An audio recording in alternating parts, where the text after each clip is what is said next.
Actually remember the thumbnail pic. I'm so excited. Hello everyone, my name is Zach and welcome back to my channel, and today we're going to be doing my Fantasy-A-Thon TBR.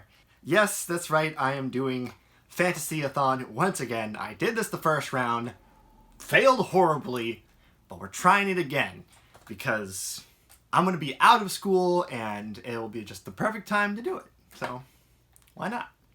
Alright, so I have 4 books planned for doing Fantasy-A-Thon. I did agree a little while ago to do a buddy read with Paperback Dreams of Stephen King's Christine during the same time period.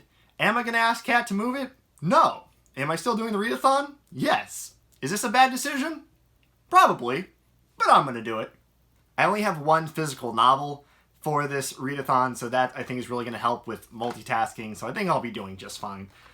But let's go ahead and get into my first book. This is my selection for a hype train fantasy, as well as reading a fantasy that I did not finish.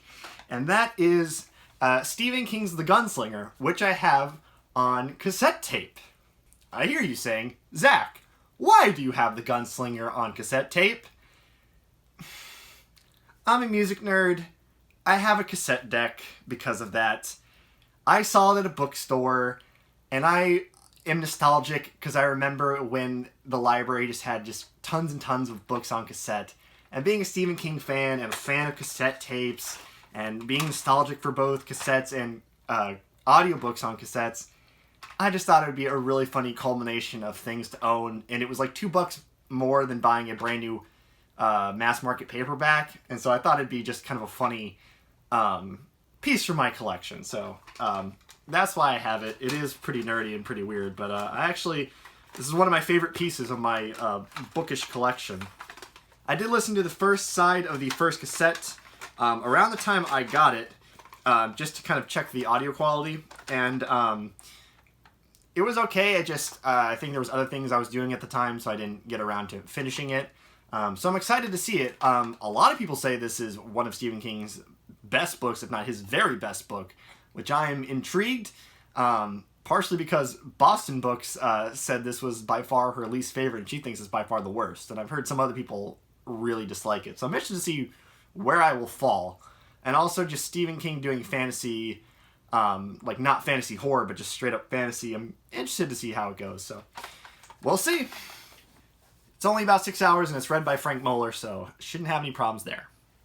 My next book is my selection for start a new series, or read on in a series you've been reading, and also read fantasy in a format that you usually don't.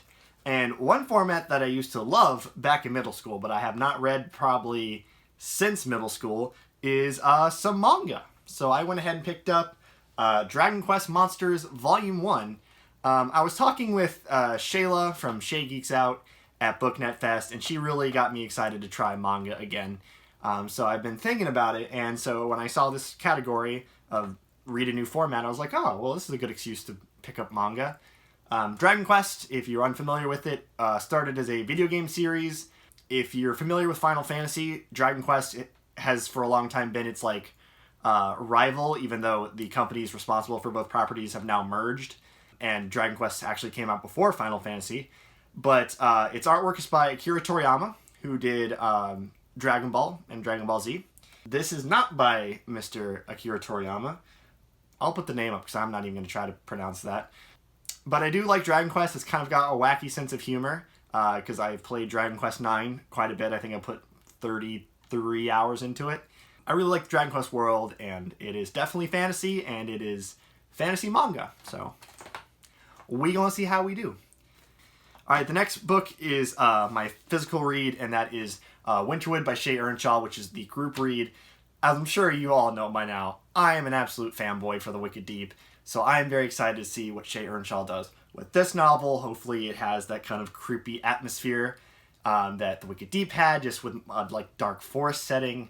I'm a little nervous, just because I love The Wicked Deep so much. I don't want this to disappoint because I have so much love for that book that this just can't live up. And then also, I've heard some people that like The Wicked Deep didn't like this. I've heard vice versa, and I've also heard people like both about the same. So, I have no idea how I'm going to do with this book. So, slightly terrified, but also very excited. So, don't know what I'm doing. And the last book is one I do not have right now because I will be using my Audible credit for December to get The City of Brass by S.A. Chakraborty. This is my pick for a diverse fantasy, a debut fantasy, and also a host favorite because this is one of Maddie the Book Pusher's favorites.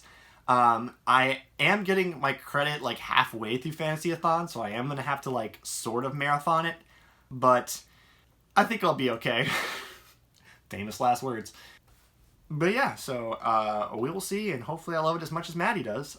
Reads with Rachel has also been hyping this up, so all signs are looking, and I think it's Ali Corvere's one of her favorites too, so a lot of my friends really like this book, so I'm going to be in trouble if I don't. So, but that is my Fantasy-A-Thon TBR. Thank you all very much for watching. If you like this video, feel free to give it a thumbs up. Feel free to subscribe if you feel so inclined. If you are participating, please let me know what you will be reading. Link your TBR below. And make sure you let the hosts know too. And I will see you next time.